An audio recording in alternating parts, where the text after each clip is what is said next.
Y esta es la última conferencia de la serie La Bestia que sube del abismo. Les recomiendo que puedan ustedes en nuestro canal de YouTube buscarlas. Es una serie donde hablamos pero muy claramente acerca de que la bestia y el anticristo son dos entidades completamente diferentes. Y toda esta serie estuvo basada en Apocalipsis, capítulo 11, versículo 7. Cuando hayan acabado su testimonio, la bestia que sube del abismo. Aquí estuvo basada todas estas 7, 8 conferencias que hoy concluimos. La bestia que sube del abismo hará guerra contra ellos y los vencerá y los matará. Y esto se debe a que mientras más nos acercamos al final de los tiempos, más confusión va a haber en el mundo. Vuelvo a repetir, la gente ha perdido totalmente la brújula. La gente se encuentra en un estado donde ya no distingue quiénes son los buenos y quiénes son los malos. Ahora viene el diablo con todo su poder para culpar a los buenos como malos y a los malos como buenos. Porque esa es la estrategia, confundirnos, que perdamos la brújula y que cuando alguien nos pregunte, oye, ¿tú qué opinas de esto? ¿Qué opinas de aquello? Digamos o contestamos lo que los medios de comunicación nos han tratado de influir. Porque los medios de comunicación en su mayoría están influidos, o la energía del mundo, por Satanás. Y el cristiano es la persona que está consciente que hay un mundo a nuestro alrededor, invisible, que no es físico, no es terrenal, que tiene una influencia tremenda sobre nosotros todos los días y que de alguna manera, si no estamos conscientes de esta influencia y de esta energía, podemos comenzar sin que nos demos cuenta a ser sacados del camino hasta perder completamente el timón de nuestro barco. Y cuando iniciamos esta serie, en un resumen rapidísimo, vimos claramente que esta bestia que sube del abismo es una entidad de un principado satánico. En el Antiguo Testamento, todo esto ya lo vimos, les recomiendo que lo vean en las series anteriores, solamente para concluirlo y resumirlo. En el Antiguo Testamento pudimos estudiar, sobre todo en Daniel capítulo 10, que existen principados en todos los imperios que han surgido en la historia: el imperio asirio, babilonio, egipcio, medo-persa, griego, romano, en Alemania nazi, en Italia fascista con Mussolini, en Europa la mayor parte del siglo XX con el comunismo. En fin, ha habido siempre influencias sobre los líderes. Porque los líderes, los dictadores, los reyes, los presidentes de las naciones son el principal objetivo de Satanás. ¿Por qué? Porque un líder influye en millones de personas. Y así tenemos naciones que es obvio, ¿verdad? Que el pueblo es precioso. Por ejemplo, Irán. La iglesia más rápida en crecimiento en el mundo está en Irán. E Irán está gobernada por unos líderes completamente criminales. Y así vemos cantidad de naciones en el mundo. Rusia, ¿verdad? Los rusos son lindos también. Los venezolanos son gente linda. Los cubanos son gente linda. Gaza, los palestinos es un pueblo precioso. ¿Quién es el problema? ¿Dónde está el problema? En los gobiernos que se corrompen. Entonces son los gobiernos, no es el pueblo.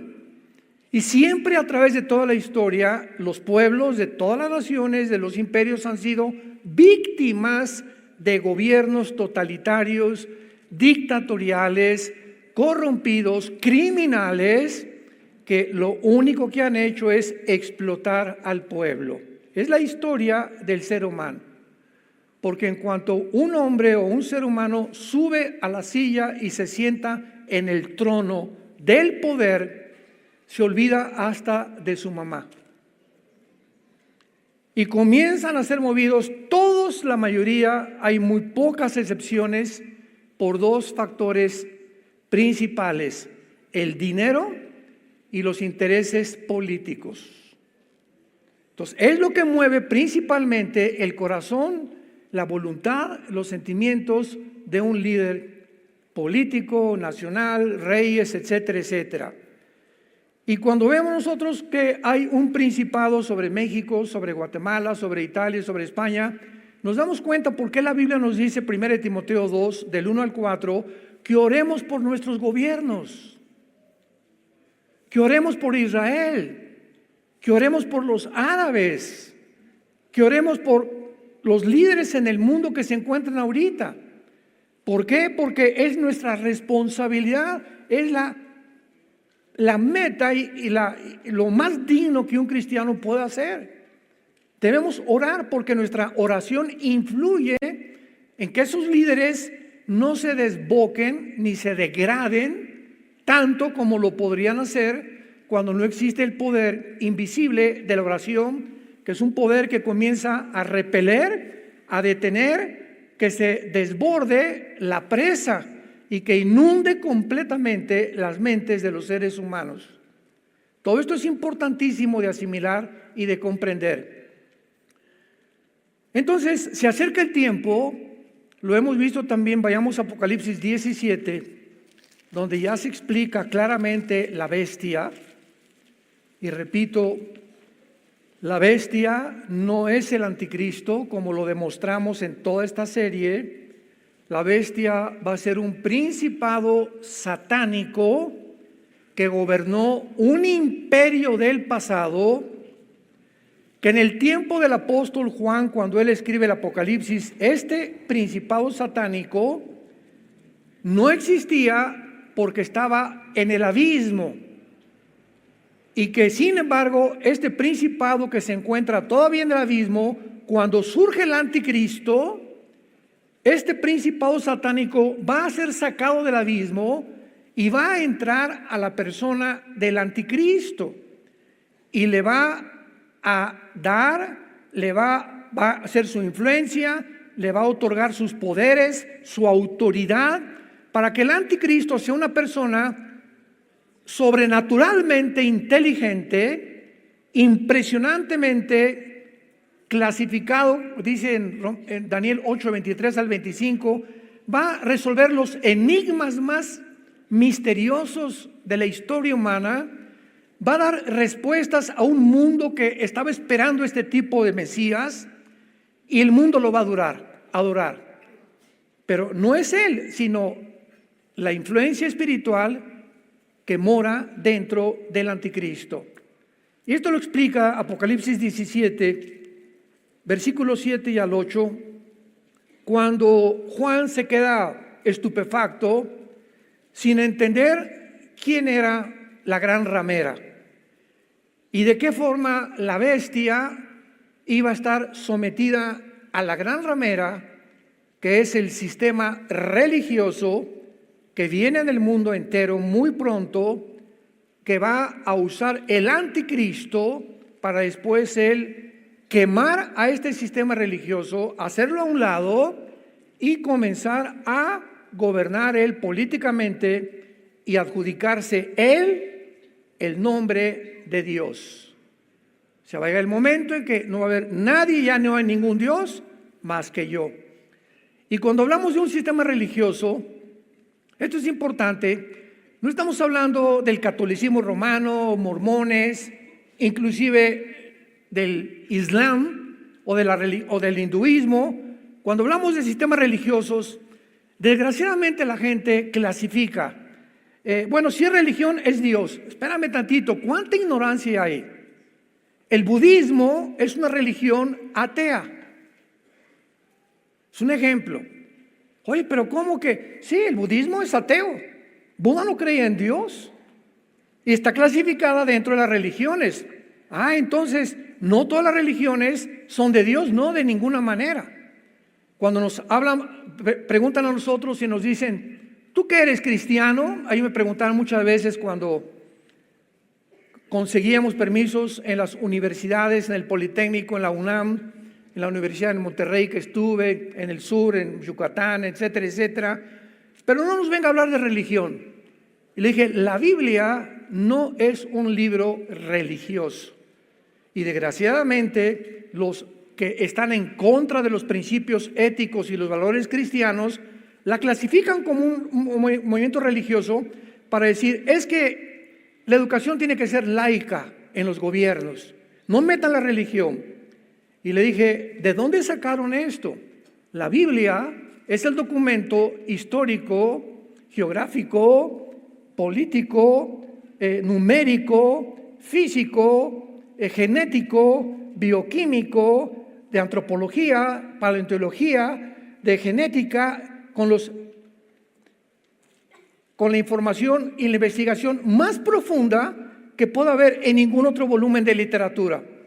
Así que la Biblia nos habla de todas las disciplinas académicas que hay en el mundo, antes de la genética, antes de la historia, antes de la geografía. Nos pone un panorama completamente insuperable por ningún otro volumen de literatura. Entonces, ¿de dónde inventan que es un libro religioso? Porque habla de Dios. Pues el budismo también le contesto a esta persona. Y el budismo es ateo y se quedan así. El comunismo, la ideología del comunismo, es una religión. ¿Pero cómo? Sí, la raíz del comunismo tiene que ser humanistas, tiene que ser darwinianas o evolucionistas y tiene que ser completamente ateas. Una persona no puede decir, actualmente ha cambiado. Yo cuando fui comunista en mi juventud, me enseñaron claramente la dialéctica materialista, marxista y hegeliana, donde yo tenía que decir que era ateo, humanista, o sea, no humanitario, humanista, que el hombre es la cabeza de la sociedad, y el hombre es el que tiene todas las respuestas para el ser humano. Y en tercer lugar tenía que ser completamente de una persona que no creyera que después de esta vida hay otra vida. Se acabó en la tumba y ya no hay otra vida. Esas son las raíces verdaderas de la ideología marxista hegeliana. Pero con el tiempo, ya en el siglo XXI principalmente, se cambió y ahora había comunistas que se decían cristianos, como el famoso Hugo Chávez, ¿no? Que muere con un crucifijo por el amor de Dios, persinándose con el crucifijo porque le dio el cáncer. Ya recorrió, ahora sí se convirtió en una persona que admitía que existía un Dios. Entonces fue una fantochada su comunismo y su ideología.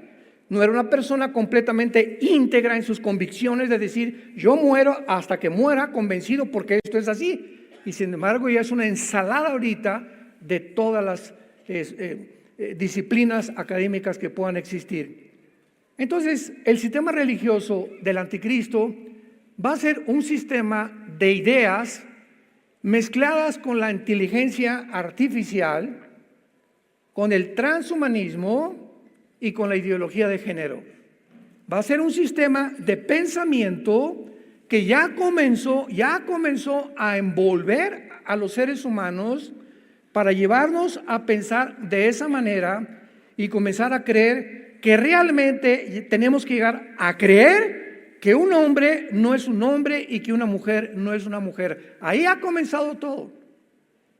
El hecho que genéticamente y biológicamente tengas el cromosoma Y y que te determina el género masculino, no le creas. Haciendo a un lado la ciencia médica y genética, convencernos a nosotros que no tenemos el género con el cual nacimos. Y son millones, no se imaginan, millones de personas del mundo que lo han llegado a creer.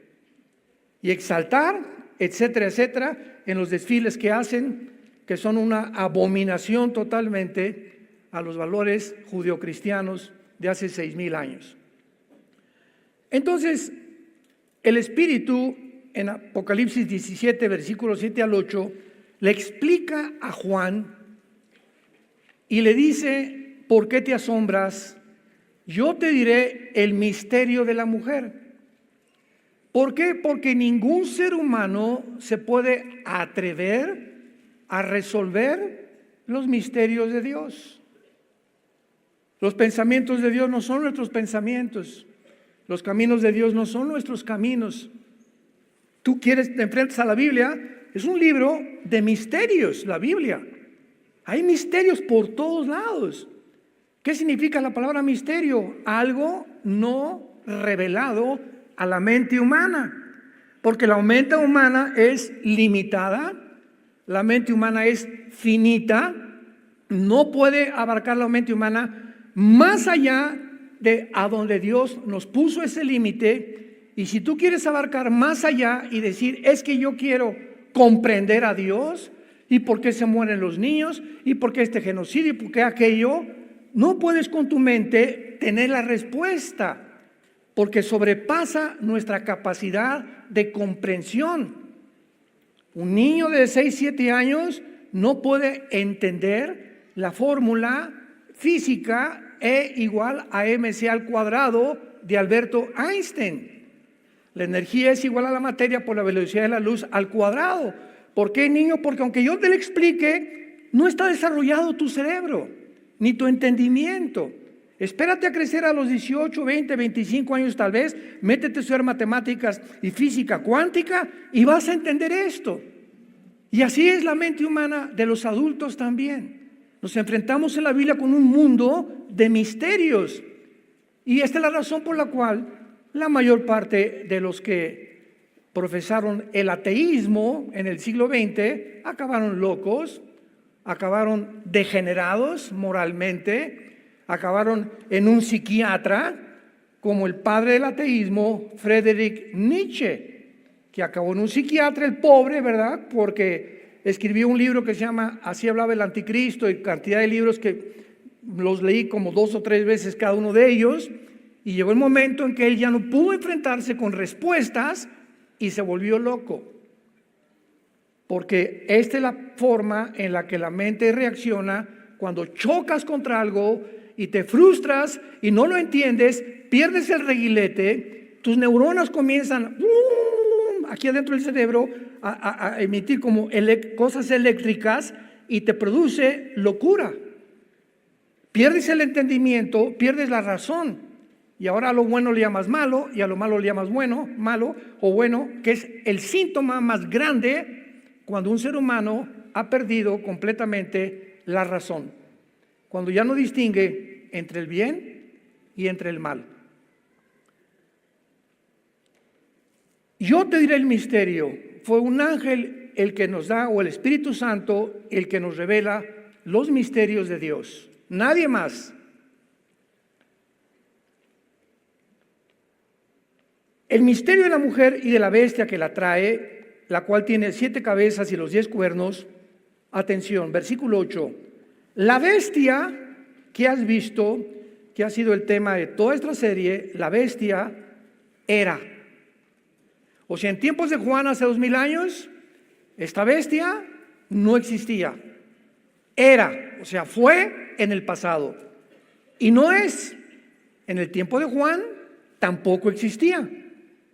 Y está futuro para subir del abismo, que es el versículo Apocalipsis 11:7, donde ya el Espíritu Santo revela la bestia que sube del abismo, matando a los 2 testigos y que comienza a hacer su poder en la segunda parte de la gran tribulación.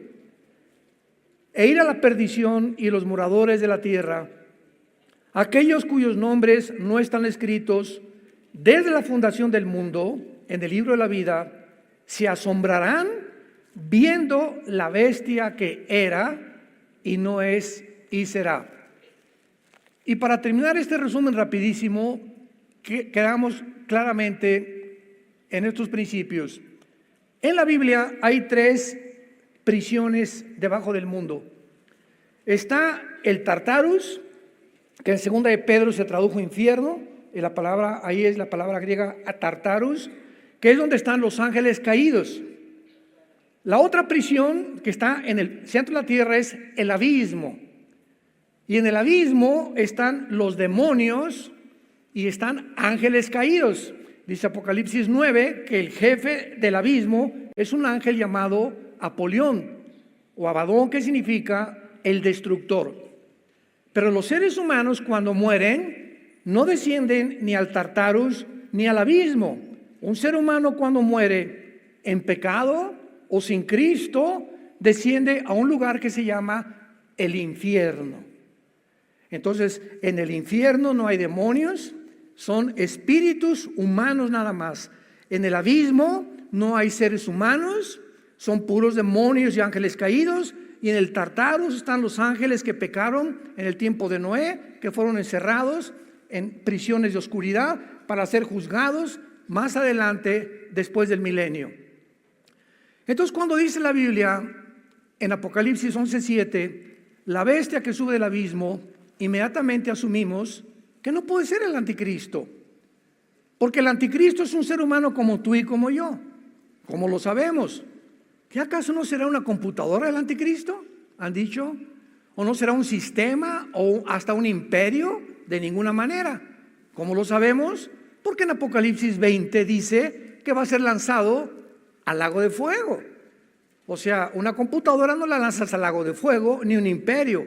Es una persona como tú y como yo. Tampoco es un robot, ni tampoco va a ser una persona creada por inteligencia artificial que no tenga la responsabilidad de sus emociones y de sus sentimientos y de sus decisiones.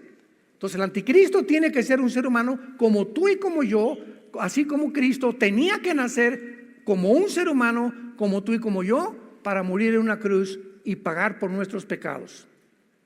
Entonces el anticristo tal vez ya está en el mundo y a lo mejor es como una persona común y corriente actualmente. Dice la Biblia que va a salir de un país muy pequeño, el cuerno pequeño se le llama en Daniel 7, pero tal vez a los 30 años, igual que Cristo, viene el principado satánico que entra en él y el anticristo comienza a manifestar sus poderes sobrenaturales que van a sorprender principalmente a los líderes de Israel, a los líderes ortodoxos, a los religiosos de Israel.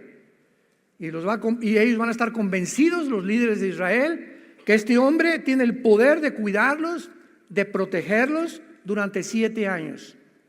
Y para que los líderes de Israel lleguen a un punto donde le entreguen a un hombre la confianza de: vamos a firmar el pacto con mucho gusto, Daniel 9:27, vamos a firmar el pacto contigo porque nos vas a proteger. Tiene que ser un hombre que anteriormente tenga que haber demostrado su poder en el Medio Oriente. De esto hablaré en la otra serie que vamos a iniciar ahora más tarde, el caos en Medio Oriente, pero todo esto nos lleva, ¿verdad?, de una forma secuencial a un punto donde van a convergir todas las profecías bíblicas de los últimos tiempos. Muy bien, ahora veamos lo siguiente. Hace algunos años, estoy hablando hace como tal vez 20, 25 años, en el siglo, todavía a finales del siglo XX, tuve varias, no debates realmente, ¿verdad?, sino pláticas con otros hermanos cristianos, escatólogos también, o sea, que aman la profecía, principalmente de Estados Unidos. Y la mayor parte de nosotros, y me incluyo yo también, creíamos hace como 25 años que el anticristo iba a ser judío, porque se comenzó ya, esto de la profecía ha recobrado el interés desde los 90, cuando Saddam Hussein entró a Kuwait y quería apoderarse del petróleo del Medio Oriente. Se formó una coalición de 29 personas con el papá Bush, que sacaron a Hussein de Kuwait. Más tarde ya lo encontraron en un hoyo de 2-3 metros de profundidad en Irak y lo juzgaron y lo ahorcaron. Pero ahí comenzó a despertar porque Saddam Hussein quería reconstruir Babilonia y gastó millones de dólares de 1980 a 1990, en esa década, Saddam Hussein, en reconstruir Babilonia. Y mandó a acuñar una moneda donde por un lado estaba el rey Nabucodonosor y en el otro lado él. Porque él decía que él era el descendiente del rey Nabucodonosor. Entonces Irak, que era una nación, yo recuerdo en el 85 tuvimos una conferencia con el doctor Billy Graham en Holanda, en Ámsterdam, que se llamó la primera conferencia de evangelistas itinerantes. Y nosotros fuimos invitados por la asociación Billy Graham a Ámsterdam y comenzaron a preguntar a muchos hermanos, ¿tú sabes qué es Irak? ¿Saben lo que contaban? Me suena una medicina. Y eran muchachos de universidad, o sea, ¿cómo es posible, verdad? Porque era una nación completamente, es como ahorita, oye, ¿sabes dónde está Gaza? Gaza, ahorita, o sea, lo que está en los periódicos, ¿verdad? Pero anteriormente muy poca gente se mete a un mapa mundi, a un mapa geográfico y ver dónde está Bulgaria, Polonia, qué mar está entre Ucrania y Turquía, dónde está, si está Siria al norte o al sur de Israel, dónde está Libia, etcétera, etcétera. Muy poca gente, y para vergüenza de muchos lo digo, muy pocos cristianos. Y por eso todas las Biblias, al final casi todas las Biblias traen mapas, porque no podemos estudiar la Biblia sin recurrir a los mapas y ver pues, que Capernaum dónde está, y dónde está el mar de Galilea, y las colinas del Golán que conquistaron en 1967 los judíos. Entonces tenemos que relacionar la geografía, la historia con la Biblia y con la arqueología también. Y nos convertimos en verdaderos estudiantes de la palabra de Dios. Así como un estudiante tiene que tener una concordancia y tiene que tener un diccionario bíblico, porque son las herramientas necesarias para estudiar la Biblia. Una concordancia y un diccionario bíblico y mapas, por lo menos, para ubicarte dónde está Toluca. Porque estoy segurísimo que muchos le damos un mapa ahorita, no saben si está al norte de la Ciudad de México o al sur de la Ciudad de México, al este o al occidente. Bueno, para que veamos cómo estamos de confundidos, ¿no? Entonces se comenzó a decir, el anticristo tiene que ser judío, y veamos cómo es la mente, ¿no? Es que en Génesis 49, cuando Jacob estaba bendiciendo a las 12 tribus de Israel, a cada una menciona a Dan. Génesis 49 le encuentras, y se profetiza sobre la tribu de Dan, que sería como serpiente que brincara en el camino y que sería como juez al pueblo de Israel. Y entonces, cuando descubrimos en Apocalipsis 7 que Dios va a sellar a 12,000 judíos de cada tribu, o sea, 144,000 judíos, 12,000 de cada tribu, no aparece la tribu de Dan. Entonces asumimos, concluimos, bueno, por acá dice en Génesis que va a ser como una serpiente y no aparece en Génesis, en Apocalipsis 7, segurísimo porque de ahí viene el anticristo. Entonces llegamos a concluir, no de una forma dogmática, pero sí consideramos, pues tiene que ser de la tribu de Dan el anticristo. Pero pasó el tiempo. Y como la revelación de Dios es progresiva, entonces Dios nos enfoca en el siglo, por ejemplo, en el siglo 1930, 1940, el siglo pasado, a principios del siglo, el enfoque de Dios no estaba en la profecía. Y después, como en los 40, se comenzó a concentrar en la doctrina. Y entonces comenzaron debates calvinistas, arminianos, etcétera, etcétera. Luego vienen los 80, 90, el movimiento carismático y comienza, ¿qué si las lenguas, que si se pierde la salvación? Y el enfoque era en doctrinas principalmente que se tenían que concluir qué era bueno, qué era malo, si era verdad, si era bíblico, cuánto peso teológico tenía uno y cuánto peso teológico tenía la otra. Y no fue hasta 1990, 85, 90 que se comienza por primera vez en toda la historia a dar más énfasis en las profecías bíblicas, porque cuando Hussein dice que va a levantar Babilonia, nos llegó a todos a la mente Babilonia, la segunda ciudad que más se menciona después de Jerusalén en la Biblia. Babilonia, que comienza la civilización en Babilonia, Génesis 10, y termina con Babilonia. Babilonia, Irak, que es la nación de Irak, Babilonia, tiene que ver algo. Y ahora que San José lo quiere reconstruir, ¿no será que se está cumpliendo Apocalipsis 18? Donde Babilonia se convierte en el centro comercial del mundo entero en los tiempos del anticristo. Y entonces como que comenzamos a cambiar el enfoque y a concentrarnos más ahora en las profecías y darle más importancia a las profecías y a rascar más, investigar más diligentemente en las profecías, que la tercera parte de la Biblia son profecías. La tercera parte de este libro es de carácter profético. Imaginémonos nada más. O sea, de cada 3 versículos, uno está relacionado con profecías de la Biblia. Entonces se cambió el enfoque porque comenzamos a descubrir, y vamos a ver a continuación en Génesis capítulo 10, Babilonia, Irak. Vamos a rascar en la Biblia y vamos a buscar dónde anda ahora sí Babilonia e Irak. Y llegamos al capítulo 10 del Génesis y dice la Biblia, versículo 8. Antes de leer, dichosos y felices todos los que trajeron su Biblia, porque se irán en el rapto. Qué tristeza venir el domingo sin Biblia a la iglesia. Qué tristeza. Génesis 18. Y Cus engendró a Nimrod. Recordamos que Cus viene de Cam, que es el continente africano. Entonces vemos que Nimrod se convierte o llega a ser el primer Gibor en el hebreo. Gibor, con G de Gárgara, que significa poderoso o valiente en la tierra. Y si nos quedamos ahí, pues entonces fue el primer héroe, pero no fue así. No es el aspecto que el Espíritu Santo nos quiere dar de Nimrod, porque más adelante dice versículo 9.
Este fue vigoroso, otra vez la misma palabra, Gibor, o poderoso, cazador, delante de Jehová, por lo cual se dice, así como Nimrod, vigoroso cazador, delante de Jehová.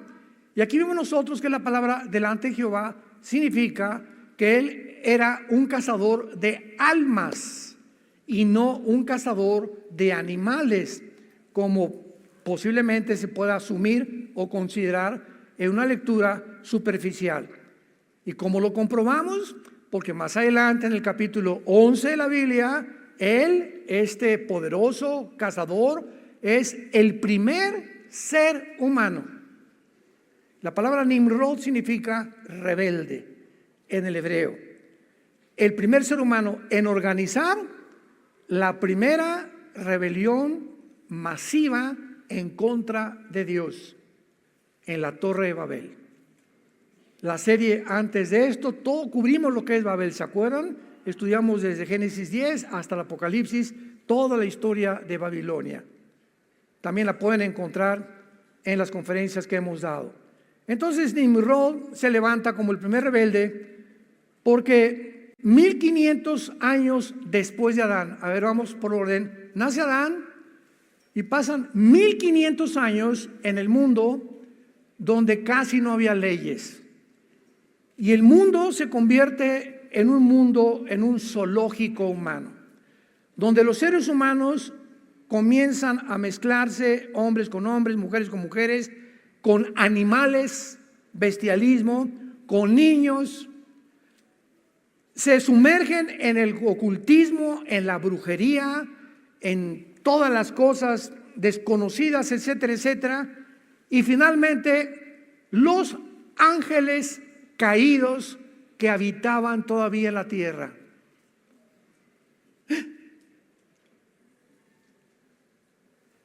Desde Adán hasta el diluvio, cuando Adán estaba en el huerto del Edén, ¿quién estaba? ¿Un conejito? Satanás, en la forma de una serpiente. O sea, el huerto del Edén estaba habitado antes que Adán y Eva por el mismo Satanás. Y el Edén no era solamente era un campo impresionante. No sabemos hasta dónde llegaba el Edén, ¿verdad? Tal vez todo el Medio Oriente era el Edén. Pero Dios dice que en esta planicie o en este gran territorio, dentro de ese territorio, Él planta un huerto en el Edén. Pero el Edén era toda la tierra tal vez. Y los ángeles caídos, dice Apocalipsis, Ezequiel capítulo 28, habitaron con Satanás en el huerto del Edén. Pero no era el huerto vegetariano con plantas, era lleno de piedras preciosas, etcétera, etcétera. Entonces Satanás estuvo aquí en este planeta Tierra antes que nosotros. Esto también es clarísimo en la Biblia. Y por eso estaba ahí Satanás cuando pone a la primer pareja en el huerto del Edén. Entonces los ángeles caídos seguramente, ¿verdad? Pues estaban también en alguna parte, no sé, no estaba dividida la tierra en continentes, no se habían separado los continentes como tenemos ahora el continente americano, el continente africano, el continente europeo, australiano, etcétera, etcétera. Casi toda la tierra era una masa de tierra, se separa en los tiempos de Eber, viene las placas tectónicas, tal vez por temblor, no sé qué usó Dios, pero se separaron los continentes y entonces ya comenzó la población en el mundo. Pero en ese tiempo los ángeles caídos tenían acceso y lo podemos ver claramente en Génesis capítulo 6. Vayamos a Génesis 6 para que todo lo comprobemos con la Biblia y no se asusten. Dice Génesis capítulo 6, pongan mucha atención. Hay tantos misterios que todavía no hemos acabado de comprender en la Biblia. Había gigantes, o sea, los Nefilim o los Nefilim en la tierra, y esta palabra Nefilim significa caídos. Y hasta este momento en la historia, no había caído nadie. Adán y Eva pecaron, ¿verdad? Pero los caídos se les nombró a los ángeles que cayeron del cielo, y dice Ezequiel 28 que fueron arrojados a la tierra. Cayeron del cielo a la tierra. Jesús dijo a los apóstoles: vi caer a Satanás como un rayo al mundo. Estaba relacionándolo con la caída. Cuando regresaron de sacar demonios los discípulos estaban muy contentos y estaban muy orgullosos, y les dijo: ¿saben una cosa? No se dejan, yo vi caer a Satanás del cielo a la tierra. Entonces, cuando dice la Biblia había gigantes, dice había caídos, porque la palabra Nefilim significa caídos, si lo quieres apuntar en tu Biblia. Había Nefilim en aquellos días, y también después que se llegaron los hijos de Dios a las hijas de los hombres. O sea, aun cuando en ese tiempo había gigantes, después de lo que pasó del diluvio, siguieron los gigantes tratando de alterar la genética humana, que fue el objetivo principal de Satanás para impedir que naciera la semilla del Mesías. Pongan atención. Y les engendraron hijos. Estos fueron los Gibor, que había la palabra Gibor, los poderosos, que desde cuándo, leí bien, estos fueron los poderosos que desde la antigüedad fueron varones de renombre. Y la palabra antigüedad es la palabra olam, como suena en el hebreo, olam, que significa eternidad. Entonces, cuando comenzamos ya a buscar más profundamente las cosas, ahora entiendo más, ahora tengo mucho más luz. Se está mencionando que estos gigantes o estos ángeles caídos ya estaban desde la eternidad. ¿Y qué dice? Estos son los que desde la antigüedad fueron varones de renombre. Varones de renombre, aquí está mencionando la palabra Ish, que es la palabra que se le da a seres humanos. Y los ángeles son exactamente como nosotros, como los seres humanos, pero con capacidades sobrenaturales y no sujetos a las leyes cósmicas bajo las cuales estamos los seres humanos. Entonces, estos varones de la antigüedad eran los ángeles caídos, habitaban aquí, estaban aquí en el mundo. Ay, hermano, pero la Biblia dice que cuando Dios creó todo, vio que era bueno. Entonces, ¿cómo pudo? O sea, y son válidas estas preguntas, ¿no? Siempre tenemos que preguntarnos en todas las cosas de la Biblia, porque es un libro de misterios. Pero tenemos que estudiar la palabra y no comenzar a concluir, ¿verdad? Como en las redes sociales. Ay, el hermano dijo esto, el hermano dijo, no son ni teólogos los que critican y comienzan a hablar tantas babosadas que es una vergüenza realmente para poder realmente entender que la palabra de Dios no se puede interpretar de esa manera. Entonces, cuando la Biblia dice que Dios vio que todo era bueno, era a la creación que Él hizo, pero antes de nosotros hubo otra creación. Y los ángeles y Satanás cayeron antes que nosotros. Entonces, el pecado existió antes. El pecado comienza con la raza humana, con Adán, pero antes de nosotros hubo una entidad, una familia de Dios que se rebeló contra Dios. La tercera parte se rebelaron contra Dios. Lucifer los encabezó y fueron los caídos y fueron arrojados al planeta Tierra.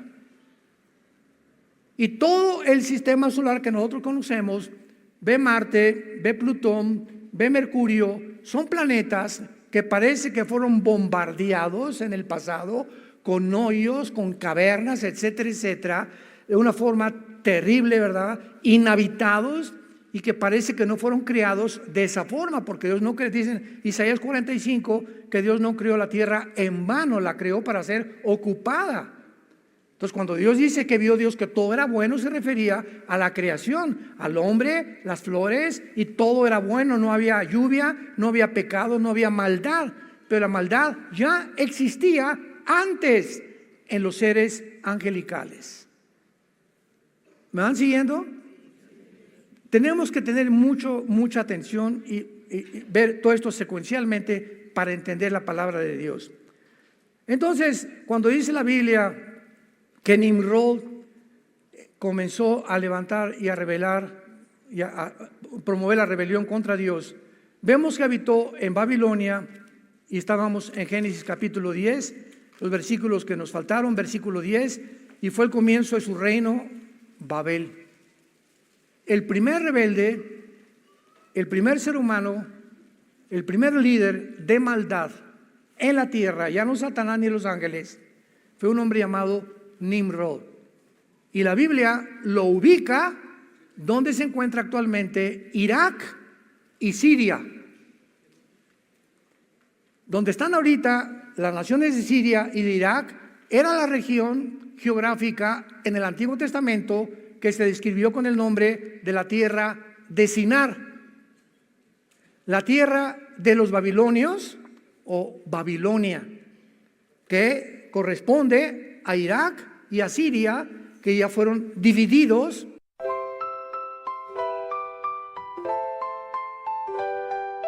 Lakefront breeze whispers your name. City lights dancing in neon flame. Heartbeats quick in a sweet refrain. Your laugh cuts through the summer rain. Electric dreams in your eyes so bright. Bassist grooves with all his might. Holding hands beneath the Willis Tower's light. This windy city feels just right. The Navy Pier Ferris wheel spins above as the music takes control, whispers of love. Oh darling, this magic won't fade. Beneath the stars a love parade. With you by my side unafraid. Magic's real, forever we'll stay. Guitar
Chicago night forever will hold.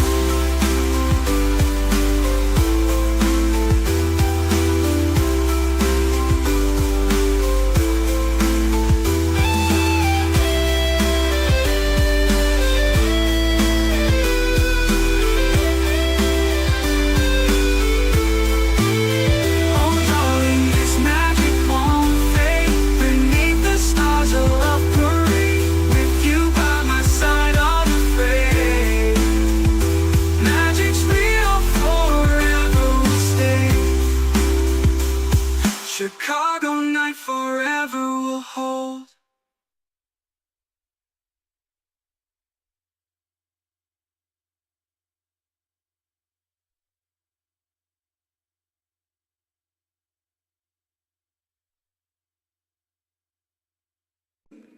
En el siglo XX, después de 1940, cuando los ingleses dividieron el Medio Oriente y partieron, ¿verdad?, en Cisjordania con Israel y los árabes. Entonces, es importante que veamos esto para que podamos entender la Biblia. Babilonia, pues, es un centro geográfico, o es lo que es ahorita Siria e Irak, de lo más demoníaco que puede haber. Tepoztlán parece la casa de Santa Claus comparado con esto. Ya que en México Tepoztlán tiene fama, hay muchos brujos, muchos chamanes, ¿verdad? Bueno, y en Apocalipsis capítulo 9 encontramos que apareció otra vez el río Éufrates, donde 4 ángeles están atados. Estos 4 ángeles, ¿quiénes son? ¿Cuándo fueron atados? Son 4 ángeles que estuvieron en los imperios antes de Juan, que leímos en Apocalipsis 17, que tal vez fueron Egipto, Asiria, Babilonia, Medo-Persia o Grecia, porque en el tiempo de Juan estos principados estaban atados, pero 4 de ellos son los más peligrosos, donde están incluidos el imperio babilónico y el imperio griego. Entonces el principado que vaya a surgir y entrar en el anticristo tiene que venir del área de la antigua Babilonia, que incluye Siria, Irak y las divisiones del antiguo imperio griego, que lo explica ya Daniel 8, que ya lo vimos en las conferencias pasadas. ¿No se han empachado? Hay tantas cosas que explicar y le pido a Dios que me ayude para que ustedes me puedan entender. Pero tienen ustedes que tener ya bases, ¿verdad? Y por eso todas las conferencias anteriores, para llegar a esta conclusión, pues tenías que haberlas escuchado. Bueno, entonces, ahora que vemos ya esta nueva luz que la Biblia nos da, vayamos a Isaías capítulo 10 y terminemos viendo de qué otra manera se le llama al anticristo. Porque, como decíamos, se asumió hace algunos años, pues que venía de la tribu de Adán, y también se asumió, y fue casi dogmático lo que les voy a decir. Ahí me enseñaron mis maestros, el anticristo tiene que nacer de Europa. Porque la Biblia dice en Daniel 9, 24 al 27, en la profecía de las 70 semanas, el príncipe que ha de venir, que fue Tito, el imperio romano, y que destruyó Jerusalén, que de ahí viene el anticristo. Sin embargo, cuando ya se estudia más profundamente, el imperio romano no se limitó a Europa. El imperio romano abarcó el norte de África y el Medio Oriente. Pero se concluyó que no, tiene que ser de Europa, pero no necesariamente, ya lo vemos, y cuando comenzamos a rascarle más en la Biblia, Dios nos da más luz y nos muestra claramente que el anticristo no surge de Europa, el anticristo surge del Medio Oriente. ¿Será algo significativo lo que está pasando todo en el Medio Oriente? Antier se juntaron más de 70, 80 líderes árabes en Arabia Saudita, ayer o antier, más de 80 líderes árabes. Y el presidente de Irán fue el que dijo, la única solución es exterminar a Israel. Emiratos Árabes dijo no. Bahrein dijo no. Marruecos dijo no. Más de 4 o 5 líderes árabes dijeron no estamos de acuerdo contigo. Pero estaba promoviendo, y la segunda moción del presidente de Irán dijo vamos a cancelar el petróleo a Israel para que ya deje de que se salga de Gaza. Nadie lo apoyó. ¿No es curioso y no es interesante que ninguna nación árabe haya mandado ayuda a Gaza? Lo voy a comenzar a explicar en la conferencia que sigue. Pero hay tantas cosas que nos han mentido, que están escondidas, para darle otro enfoque y caer toda la culpa sobre la nación de Israel.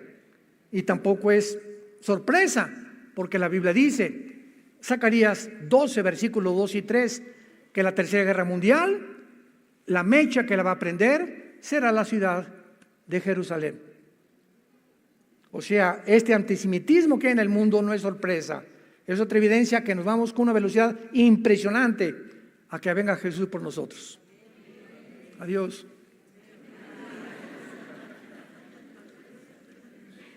Isaías 10, versículo 12.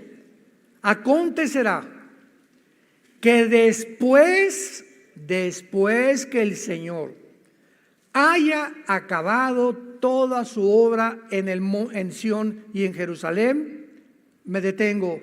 ¿Ya acabó Dios su obra en Israel? Todo el mundo lo sabe. Después que Dios acabe toda su obra con Jerusalén, que será al final de la tribulación, castigará el fruto de la soberbia del corazón del rey. ¿De dónde? De Asiria, y la altivez de sus ojos, con lo que se describe a la persona del anticristo. Vemos pues de una forma clarísima que el anticristo se le llama el asirio y el rey de Babilonia. Y posiblemente todo esto que se está gestando ahorita en el Medio Oriente, porque cuando Saddam Hussein invade Kuwait y el enfoque es sobre el Medio Oriente desde 1990, estamos hablando hace 35 años que los encabezados de los periódicos se han centrado en la región del Medio Oriente como el punto crítico donde en cualquier momento, tal como este libro lo dice, en el Medio Oriente comenzó el mundo, en el Medio Oriente terminará el mundo. No en México, no en Estados Unidos, no por una bomba en Washington, ni en Rusia, ni en China. El final de la humanidad y la última guerra mundial será en el Medio Oriente, con más detalles en Israel, en el Valle del Megiddo.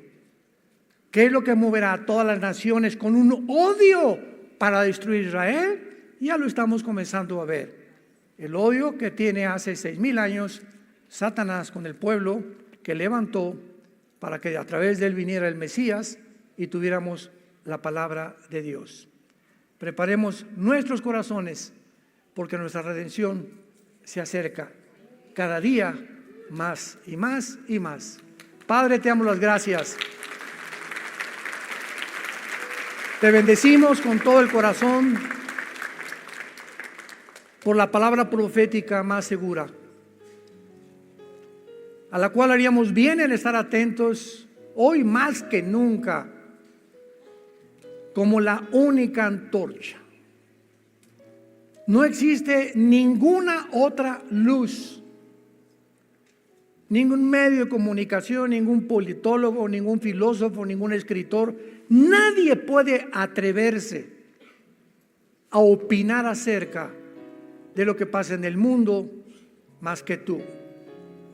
Y nos los dejas claramente establecido en tu palabra para no perder la brújula, para discernir, distinguir el bien del mal, el mal del bien.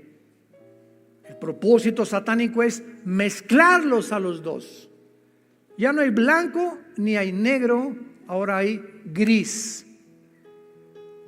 Y esta confusión es la que ha llevado a la humanidad a hacernos creer que somos dioses y que en nosotros se encuentra la solución para los problemas políticos, filosóficos, militares, religiosos, que van mucho más allá de nuestra capacidad para resolverlos.